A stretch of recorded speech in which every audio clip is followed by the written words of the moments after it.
آپ فلسطین دیکھیں، دوبارہ ظالموں نے ظلم شروع کر دیا ماہ رمضان میں، پھر ان عورتوں اور بچوں پر، ان پناہ گزینوں کے اوپر پھر ستم ڈھا دیا۔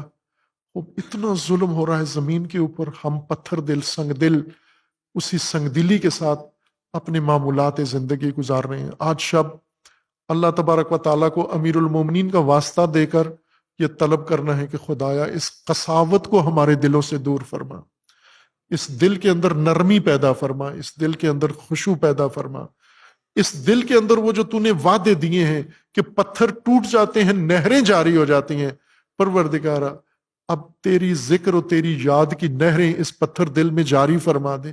یہ آج ٹوٹنے کے لیے آیا ہے اے پروردگار، آج قساوت ختم کرنے کے لیے آیا ہے، آج امیر المومنین کا سہارا واسطہ لے کر تیری بارگاہ میں آیا ہے۔ اور امیر المومنین سے بڑھ کر کون ہے پتھروں کو پگھلانے والا؟ امیر المومنین سے بڑھ کر کون ہے جو تیرے راستے دکھائے؟ وہ فرماتے ہیں میں آسمانوں کے راستے زمین سے بہتر جانتا ہوں، مجھ سے پوچھو یہ راستے۔ آج شب امیر المومنین کو اللہ کی بارگاہ میں پیش کر کے انشاءاللہ ہم سب نے وہ فیض حاصل کرنا ہے جو اللہ تبارک و تعالیٰ نے اس لیلۃ القدر میں ہمارے لیے مقرر فرمایا ہے۔